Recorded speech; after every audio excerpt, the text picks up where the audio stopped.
Oke, Assalamualaikum warahmatullahi wabarakatuh. Rekan-rekan yang ada di channel Situs Edukasi. Ya, kali ini kami akan berbagi tentang soal-soal pedagogi guru kelas ya, atau guru yang ngajar di SD, SMP maupun di SMK.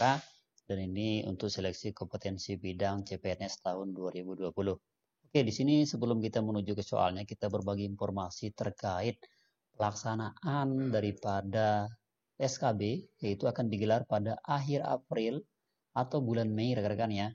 Jadi ini dilaksanakan pada bulan itu karena terkait virus corona ya. Karena terkait virus corona yang memang sedang merajalela ya, yang ada di seluruh dunia dan lagi trending yang dibahas. Dan ini bulan April sama bulan Mei ini belum pasti, rekan-rekan ya. Siapa tahu nanti ini makin merajalela jadi diperpanjang lagi. Kita doakan, tapi mudah-mudahan ini segera meninggal, segera hilang di muka bumi, terutama di Indonesia tercinta ini. Amin, amin ya robbal alamin. Oke, kemudian kita lanjut ke kisi-kisi atau materi SKB-nya. Ya, Anda bisa ambil di deskripsi di bawah. Ini sudah sesuai dengan Permenpan RB nomor 23 dan dari BKN nomor 11. Silahkan ambil di link deskripsi di bawah untuk pedagogi guru part 3 ini ya. Kita membahas part 3-nya. Oke, kalau sudah di-download kita lanjut pembahasannya. Contoh soal nomor 1. Ada beberapa tahap yang harus dilalui oleh seorang guru ketika mengembangkan strategi pembelajaran. Salah satunya adalah guru menetapkan atau merumuskan tujuan untuk mengukur keberhasilan dari proses pembelajaran tersebut.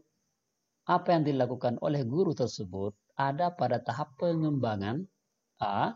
Kurikulum, B. Kerangka pembelajaran, C. Sistem, D. Evaluasi, dan E. Penilaian. Oke, yang mana jawabannya rekan-rekan guru untuk CPNS 2020? Oke, kita lihat jawabannya adalah yaitu A. Kenapa A? Kita lihat pembahasannya. Ada beberapa tahap yang harus dilalui oleh seorang guru ketika mengembangkan strategi pembelajaran. Salah satunya adalah guru menetapkan atau merumuskan tujuan untuk mengukur keberhasilan dari proses pembelajaran tersebut. Apa yang dilakukan oleh guru tersebut ada pada tahap pengembangan kurikulum. Ya. Karena ada waktu pengembangan strategi pembelajaran, seorang guru harus mengetahui tujuan pembelajaran yang akan dicapai. Di antaranya, 1. Pada tahap ini guru tidak harus menetapkan kerangka pembelajaran. 2. Guru menyusun strategi pembelajaran untuk perlu sistem. Dan 3. Evaluasi tidak diperlukan dalam penyusunan strategi pembelajaran. Jadi, tindakan yang dilakukan oleh guru tersebut ada pada tahap pengembangan kurikulum. Ya, jadi jelas yang tepat jawabannya adalah yaitu A, pengembangan kurikulum. Oke, jelas. Lanjut ke contoh soal nomor 2. Agar siswa bereaksi terhadap materi yang diberikan oleh seorang guru, maka gambar yang digunakan sebagai media pembelajaran dalam proses belajar SR hendaknya A. Berwarna gelap, B. Seminimal mungkin, C. Berwarna-warni, D. Semaksimal mungkin, dan E. Seadanya saja. Oke, yang mana rekan-rekan guru PNS 2020 jawabannya? Oke, kita lihat jawabannya adalah yaitu D. Kenapa D? Kita lihat pembahasannya nih. Agar siswa bereaksi terhadap materi yang diberikan oleh seorang guru, maka gambar yang digunakan sebagai media pembelajaran dalam proses belajar SR hendaknya semaksimal mungkin. Karena dengan menggunakan media pembelajaran yang maksimal, diharapkan siswa menjadi lebih memahami materi pembelajaran. Nah, jadi agar siswa di sana jadi harus semaksimal mungkin. Ya, jelas rekan-rekan? Yang paling tepat adalah yaitu D, semaksimal mungkin. Oke, lanjut kita ke contoh soal nomor 3. Pada proses pembelajaran, guru memberikan hadiah atau pujian kepada siswa yang berhasil menjawab atau menyelesaikan satu soal. Tindakan yang dilakukan oleh guru merupakan salah satu contoh penerapan teori belajar A. Teori belajar classical conditioning. B. Connectionism. C. Constructivism. D. Behaviorism. Dan E. Operant conditioning. Oke, ini istilah-istilah yang biasa dalam guru ya. Silakan yang mau jawabannya bisa jawab pada kolom komentar atau dalam hati juga Anda boleh. Oke, kita lihat jawabannya adalah yaitu B. Kenapa B? Kita lihat pembahasannya. Pada proses pembelajaran, guru memberikan hadiah atau pujian kepada siswa yang berhasil menjawab atau menyelesaikan satu soal. Tindakan yang dilakukan oleh guru merupakan salah satu contoh penerapan teori belajar connectivism. Ya, connectivism.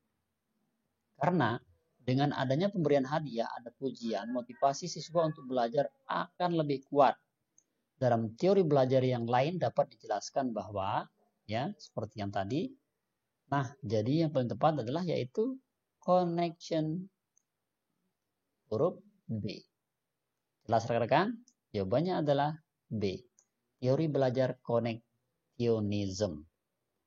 Oke, jelas? Kita lanjut ke contoh soal berikutnya, yaitu contoh soal nomor 4. Salah satu contoh dari adanya dampak dari keyakinan akan kemampuan diri seorang siswa adalah A. Resenal dapat menyelesaikan tugasnya dengan bantuan orang tua. B. Hasna merasakan sakit perut karena akan mengikuti tes. C. Zanuar merasa pusing setelah mengerjakan tugas yang diberikan oleh guru. D. Aliando menangis setelah berantem dengan Atwa untuk berebut mengerjakan tugas. Dan E. Ardian dapat mengendarai motor dengan bantuan ayahnya. Oke, yang mana termasuk suatu keyakinan atau kemampuan, ya. Yang mana jawabannya rekan-rekan guru? Oke, kita lihat jawabannya adalah yaitu B. Kenapa B? Kita lihat pembahasannya. Nah, di sini salah satu contoh dari adanya dampak dari keyakinan akan kemampuan diri seorang siswa adalah Hasna merasa sakit perut karena akan mengikuti tes. Karena Hasti menunjukkan ketidakyakinan akan dirinya dalam menghadapi tes. Jadi, Hasna merasakan sakit perut karena akan mengikuti tes merupakan salah satu contoh dari adanya dampak dari keyakinan akan kemampuan diri seseorang. Yang paling tepat adalah yaitu B. Hasna merasa sakit perut. Oke, jelas rekan? Lanjut kita ke contoh soal nomor 5. Salah satu contoh bentuk kegiatan yang bertujuan untuk mengaktifkan indera anak didik agar dapat berkembang secara maksimal yaitu A. Siswa berolahraga di lapangan. B. Guru memberi hadiah kepada siswa berprestasi. C. Siswa diajak berkarya wisata. D. Siswa belajar di ruang laboratorium bahasa. Dan E. Siswa diajak bermain di halaman sekolah. Oke, mana jawabannya rekan-rekan? Kita lihat yang mana jawaban dari soal ini. Oke, kita lihat jawabannya adalah yaitu D. Kenapa D? Kita lihat pembahasannya. Salah satu contoh untuk kegiatan yang bertujuan untuk mengaktifkan indera anak didik agar dapat berkembang secara maksimal, yaitu siswa belajar di ruang laboratorium bahasa. Karena kegiatan ini dapat melatih cara mendengar yang efektif kepada siswa.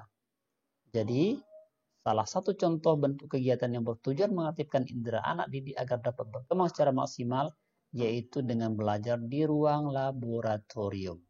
Karena ini adalah indera ya. Jadi jelas yang paling tepat adalah yaitu D. Siswa belajar di ruang belajar laboratorium. Oke, lanjut kita ke contoh soal nomor 6. Pernyataan berikut yang termasuk contoh kegiatan atau cara melatih intelijensi secara berimbang adalah A. Mengajak siswa untuk berdiskusi tentang pelajaran tertentu. B. Siswa diberi tugas untuk menyelesaikan suatu masalah. C. Melakukan studi dokumentasi tentang data-data siswa. Dan D. mengobservasi perilaku guru dan siswa.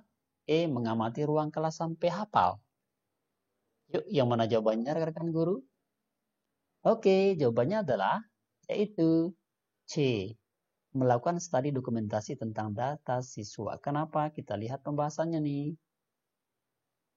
Ya. Salah satu pernyataan yang termasuk contoh kegiatan atau cara melatih intelijensi secara berimbang adalah melakukan studi dokumentasi data siswa. Karena kegiatan ini merupakan langkah awal untuk mengetahui intelijensi primer siswa. Jadi, karena kegiatan ini merupakan langkah awal untuk mengetahui intelijensi primer siswa. Jadi sudah jelas ya. Mohon maaf ini agak kepotong, tapi sudah jelas jawabannya adalah dokumentasi tentang data siswa, yaitu C. Oke, rekan-rekan, di sini saya hanya membahas 10 soal saja untuk guru kelas pedagodik ini. Fokusnya pedagodik. Silahkan buat Aning versi lengkap dari soal ini. Silahkan tinggalkan email Anda pada kolom komentar ya. Untuk kami kirimkan daripada versi lengkap di sini. Tapi syaratnya like ya. Dan jangan lupa juga subscribe. Ya, subscribe untuk kami kirimkan versi lengkapnya dan semangat mengirimkannya. Oke, kalau sudah like dan subscribe, kita lanjut ke contoh soal nomor 7. Salah satu cara melatih silang intelijensi anak dapat dilihat dari kegiatan berikut ini. Kecuali A. Guru dan siswa melaksanakan kegiatan di lapangan yang ada di sekolah. B. Siswa diberi tugas untuk melakukan penelitian di laboratorium. C. Siswa diberi tugas untuk mendata tanaman yang ada di sekitar rumah. D. Guru memberi kesempatan kepada siswa untuk menyanyi di depan kelas. Dan E. Asmanadia mendapat tugas untuk membuat maket rumah Minangkabau. Oke, yang mana jawabannya rekan? Oke, jawabannya adalah yaitu A. Kenapa A? Kita lihat pembahasannya. Pernyataan yang bukan termasuk salah satu cara melatih silang intelijensi anak dapat dilihat dari kegiatan guru dan siswa melaksanakan kegiatan di lapangan. Ya, kegiatan di lapangan. Karena kegiatan ini merupakan cara untuk melatih silang intelijensi yang berbeda. Jadi yang bukan termasuk salah satu cara melatih silang intelijensi anak dapat dilihat dari kegiatan guru dan siswa melaksanakan kegiatan di lapangan yang ada di sekolah. Jelas? Yang paling tepat adalah yaitu A. Ya. Oke, jelas rekan? Kita lanjut ke contoh soal nomor 8. Dalam penerapan strategi pembelajaran berbasis multiple intelligency, ada beberapa langkah yang harus digunakan antara lain A. Membuat kebijakan baru mengenai strategi pembelajaran. B. Mengkaji kembali apa yang telah dipelajari oleh siswa. C. Memberdayakan semua intelijensi yang dimiliki oleh siswa. D. Menggunakan berbagai gambar sebagai media pembelajaran. Dan E. Menyediakan fasilitas yang lengkap untuk semua jenis kecerdasan. Silakan rekan guru yang mana jawabannya nih. Ya. Oke, kalau sudah dijawab dalam hati, kita lihat jawabannya adalah yaitu C. Kenapa C? Kita lihat pembahasannya nih rekan-rekan. Ya. Karena dalam penerapan strategi pembelajaran berbasis multi-intelijensi, ada beberapa langkah yang harus digunakan. Antara lain memberdayakan semua intelijensi yang dimiliki oleh siswa, karena memang untuk menerapkan strategi pembelajaran berbasis multi-intelijensi, maka guru harus dapat memberdayakan semua intelijensi yang dimiliki siswa. Jadi, ya, dalam penerapan strategi pembelajaran berbasis intelijensi ini, ada beberapa langkah yang perlu digunakan, yaitu memberdayakan semua intelijensi yang dimiliki oleh siswa. Jelas? Yang pertama adalah yaitu C. Rekan-rekannya. Oke, kita lanjut ke contoh soal nomor 9. Belajar memiliki beberapa perspektif. Belajar dalam perspektif konstruktivisme lebih mengutamakan pada A. Hasil, B. Pembelajaran, C. Nilai, D. Proses, dan E. Produksi. Yang mana jawabannya? Oke, kita lihat jawabannya adalah yaitu D. Kenapa D? Kita lihat pembahasannya. Belajar memiliki beberapa perspektif. Belajar dalam perspektif konstruktivisme lebih mengutamakan pada proses. Ingat ya. Jadi konstruktivisme itu proses. Karena dalam proses belajar akan melibatkan cara dan strategi belajar. Jadi, belajar memiliki beberapa perspektif. Belajar dalam perspektif konstruktivisme lebih mengutamakan pada proses. Ya. Oke, jelas? Lanjut kita ke contoh soal nomor 10. Pada soal nomor 10 ini, saya mengharapkan Anda menjawabnya pada kolom komentar. Ya. Dan jika Anda ingin versi lengkap dari soal ini, silahkan tinggalkan email Anda di kolom komentar di bawah dengan syarat like dan subscribe untuk kami kirimkan versi lengkap. Oke, kalau sudah ready, kita lihat soal nomor 10. Belajar dalam perspektif kognitivisme menyatakan bahwa perilaku siswa ditentukan oleh persepsi siswa itu sendiri yang dipengaruhi oleh A. Pengalaman, B. Kecerdasan awal, C. Berbagai penguatan, dan D. Cara belajarnya, E. Lingkungannya. Silakan dijawab pada kolom komentar.